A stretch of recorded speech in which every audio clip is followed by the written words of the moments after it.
Radio Claret América, transmitiendo por internet, con estudios y oficinas en el 205 al West de la Monroe Avenue en Chicago, Illinois, quinto piso, con teléfono 1844-526-3767. Hola, ¿qué tal, estimado Radio Escucha? Muchas gracias por estar con nosotros en un programa más de Neurogenética Médica y Cotidiana con la doctora Elizabeth Ramos Raudry. Y precisamente nos conectamos en estos momentos a ese hermoso estado de la República Mexicana, a Durango, para darle la más cordial bienvenida a la doctora Elizabeth. Doctora, ¿cómo se encuentra? Bienvenida. Hola, muy bien, muchas gracias. Gracias, doctora, por estar con nosotros. Antes de iniciar con estos dos temas tan importantes, me gustaría mucho, doctora, que usted nos pudiera compartir sus redes sociales. Sabemos que también está pues compartiendo esta información que es tan importante, y qué mejor aliados que las redes sociales. ¿Cómo la pueden encontrar? ¿Qué redes sociales utiliza usted? ¿Cómo podemos ser sus suscriptores? En fin, todos esos detalles, por favor, doctora. Ok. Bueno, en Facebook, anteriormente estábamos mencionando el Facebook personal, que es Elizabeth Ramos Raudry. De todas maneras hubo mucha información médica ahí, pero la página como tal se debe de buscar como ODRI, Neurogenética y Genética Clínica.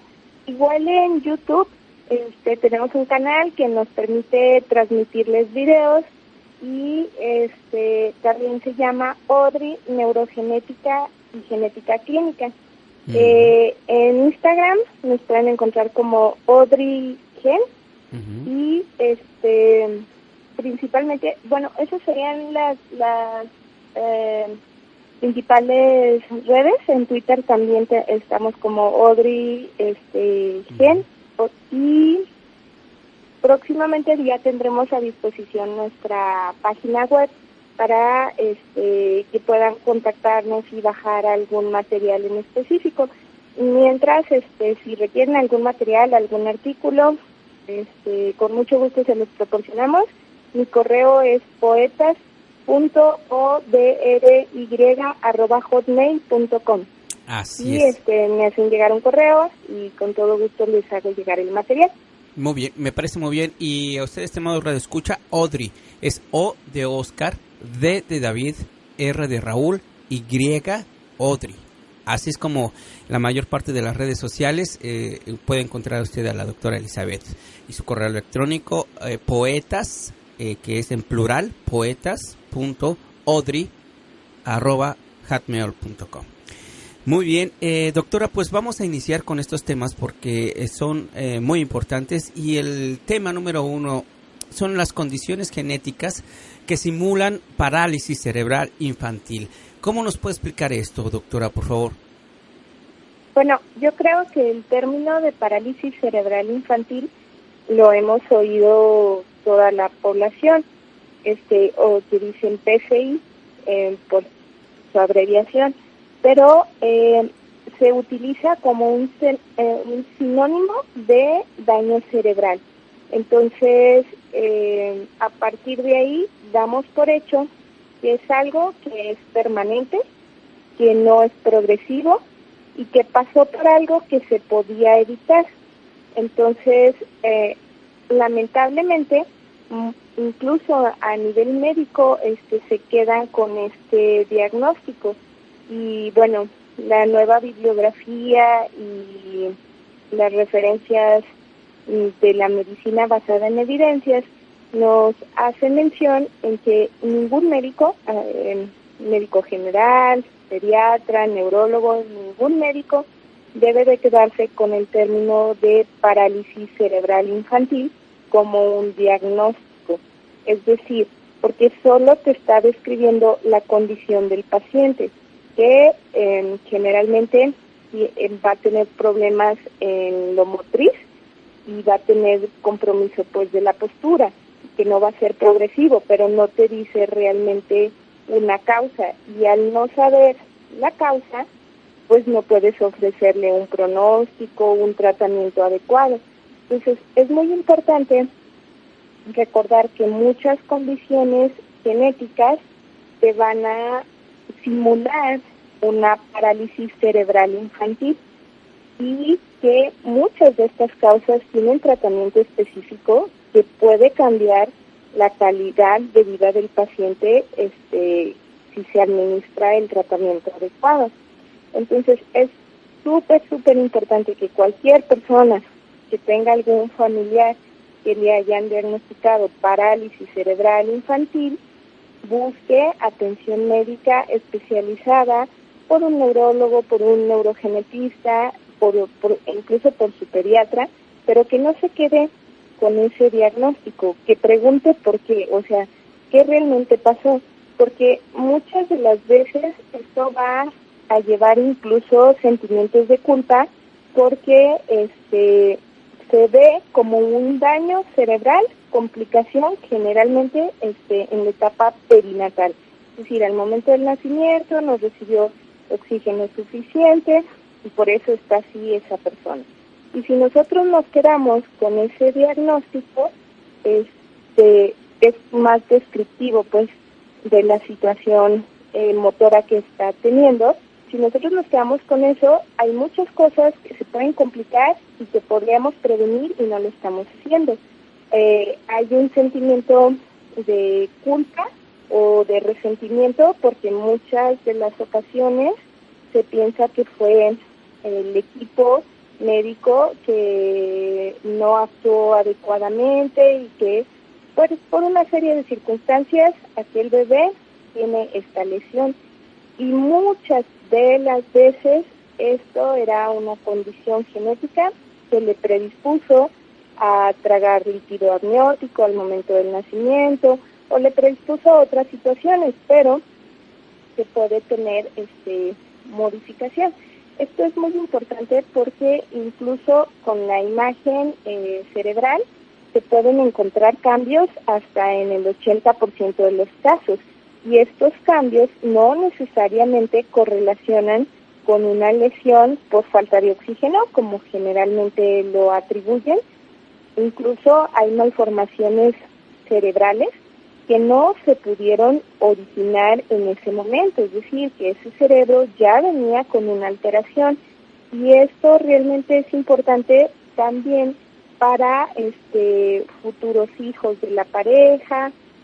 Implica muchas otras situaciones.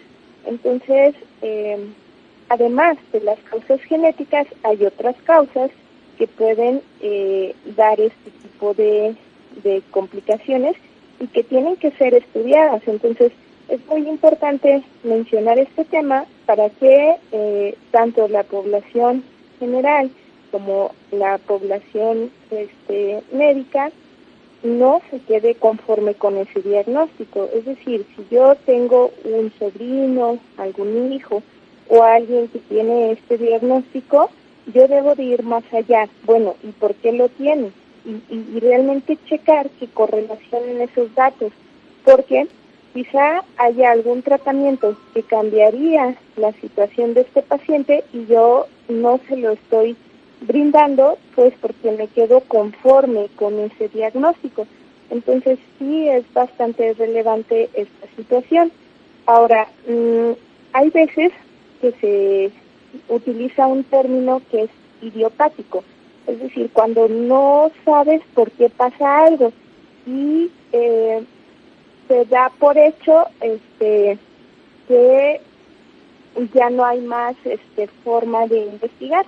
Sin embargo, aquí hay que recordar que todo empieza con una historia adecuada, es decir, que cuando vayamos a las consultas te hagan las preguntas completas, es decir, que te pregunten todos los datos que realmente son importantes.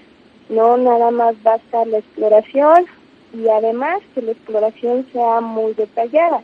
El médico puede ser excelente, pero si no tienen tiempo para preguntar exhaustivamente los datos que requiere saber y tampoco se da tiempo para explorarte adecuadamente, entonces muy seguramente va a tener mayor probabilidad de no darte el diagnóstico más adecuado. Y más allá del tiempo que se requiere para interrogarte, para explorar adecuadamente, también debe de explicarte la situación.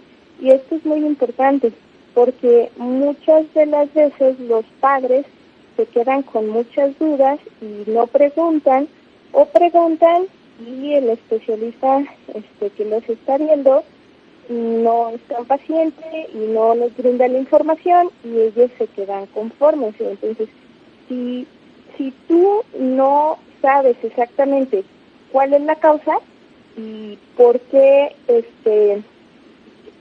debes de seguir tal tratamiento, muy seguramente el paciente, que en este caso pues siempre son pacientes de custodia, es decir, que siempre están a cargo de algún tutor, pues no va a tener la mejor calidad de vida ni mejoría en esto. Al contrario, una serie de complicaciones se pueden ir presentando dependiendo de cuál sea la causa que le llevó a presentar esto.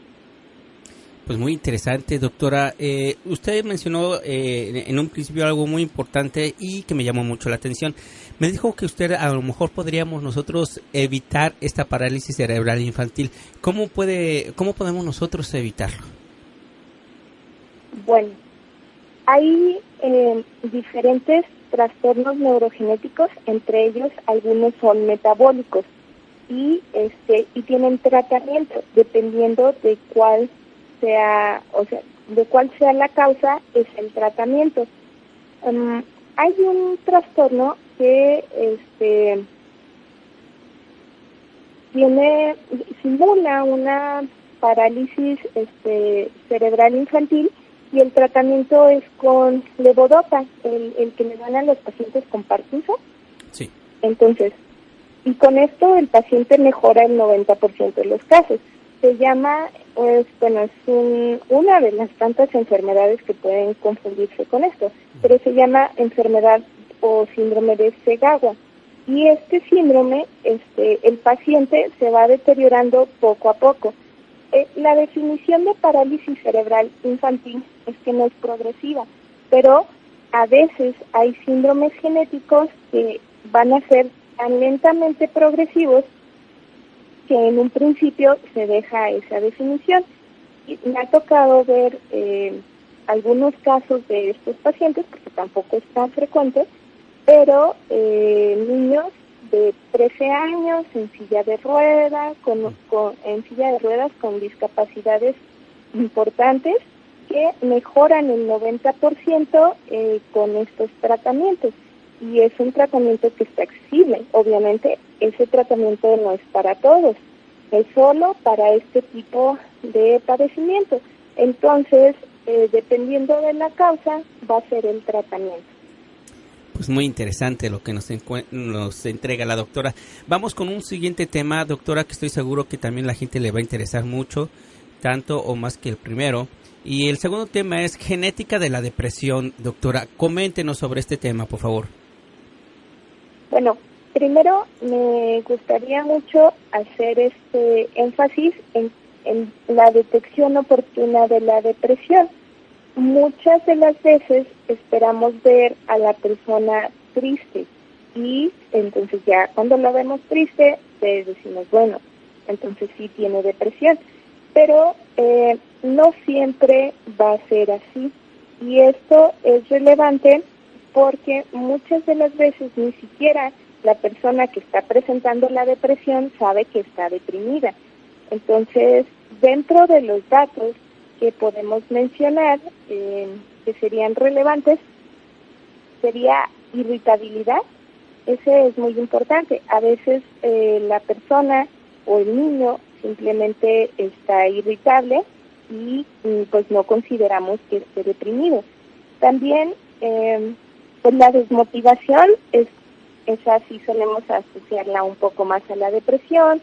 Puede tener mucho sueño la persona, entonces se puede confundir con una fatiga. Es que a veces nos es más fácil pensar que el irte a dormir va a solucionar un poco tus problemas de ánimo y te lleva a esta somnolencia excesiva. Puede tener mucha angustia o a una ansiedad generalizada, pérdida de apetito, inestabilidad emocional. esto es importante para considerar pues este diagnóstico de depresión. Muchas familias ya tienen el antecedente de que en las familias se presenta regularmente la depresión. El 15% de todos los individuos va a cursar con depresión en algún momento de su vida. Y la heredabilidad no es tan alta, es del 35%. La heredabilidad quiere decir que qué porcentaje de este problema se debe exclusivamente a factores genéticos. Y es un 35%, pero tampoco es nada despreciable. Se han hecho varios estudios donde se ve que variantes, que son lo que se llaman polimorfismos, variantes en los genes pueden predisponer a esto, y existen pues más de 80 genes, pero es una predisposición, es decir, el riesgo cuando se tienen estas variantes es pequeño, va de un 5 a un 8%, pero existen síndromes genéticos donde el porcentaje de probabilidad de presentar la depresión suele ser muy alto. Y esto es muy importante porque dependiendo de cuál es la afección que tiene ese síndrome, pues puede variar el tratamiento. Entonces, aquí es muy importante individualizar el tratamiento para la depresión. Me gustaría mencionar un caso de una paciente en donde es una niña de 11 años que presenta ideas suicidas y acude a la consulta, y entonces esta paciente pues originariamente la hubieran mandado directamente solo a la consulta de psiquiatría, y hay que recordar que aquí el manejo debe ser multidisciplinario. Entonces sí había antecedentes de depresión en su familia, que le toman niveles de serotonina y los niveles de serotonina están altos. Esto es importante porque de ser solo tratada por el psiquiatra, muy seguramente le hubiera dado un antidepresivo que suele ser aumentar pues estos niveles de serotonina. Entonces al final se llega a un diagnóstico de un síndrome en específico, se le da tratamiento muy diferente al típico tratamiento que se hubiera dado de no haber realizado los niveles de serotonina, y la paciente pues ya se encuentra mejor. Pero sí es muy importante la evaluación integral. Entonces, actualmente el mensaje que se quiere enviar es esto: la importancia de ver a cada paciente y analizar qué circunstancias es lo que está presentando. Muy interesante ambos temas que nos entrega hoy. Doctora, estamos a punto de finalizar su programa, pero ¿cuál podría ser la recomendación que entregara usted a su público ahorita, antes de dar pues la dirección de sus redes sociales nuevamente, doctora? Ok, bueno, que si es una depresión que tienes antecedentes familiares, es importante que acudas con un médico genetista que haga una valoración detallada. También si es una depresión que ya ha sido tratada por el médico psiquiatra, pero que a veces responde y luego hay otras ocasiones en que sigue batallando esta persona con esta situación o que tiene mala respuesta a los medicamentos, pues es oportuno que el manejo sea multidisciplinario, es decir, que el médico psiquiatra y el paciente se apoyen también por una valoración de genética o neurogenética. Me parece muy bien, muchas gracias, doctora. Permítame, le voy a dar las direcciones a todos sus radioescuchas. Si usted quiere seguir la información que entrega la doctora, bueno, pues en Instagram lo puede buscar como Audrey. Lo voy a deletrear, por favor. Es O de Oscar, D de David, R de Raúl, Y. Audrey, en Instagram es solamente Audrey, doctora. Audrey. Audrey. Ah, ok, perfecto. ¿Con G de gato y E de Eduardo? Gen, de genes. Oh, de genes. Audrey. Sí. Perfecto. Y en Facebook también sería solamente Audrey, ¿verdad, doctora? ODRI Neurogenética y Genética Clínica, pero ya con que le pongan ODRI Neurogenética pesada. Exactamente, ya aparece el logo ahí. O si quiere mandarle un correo electrónico, pues por favor, ODRI, como ya lo habíamos deletreado, O de Oscar, D de David, R de Raúl, Y, ODRI.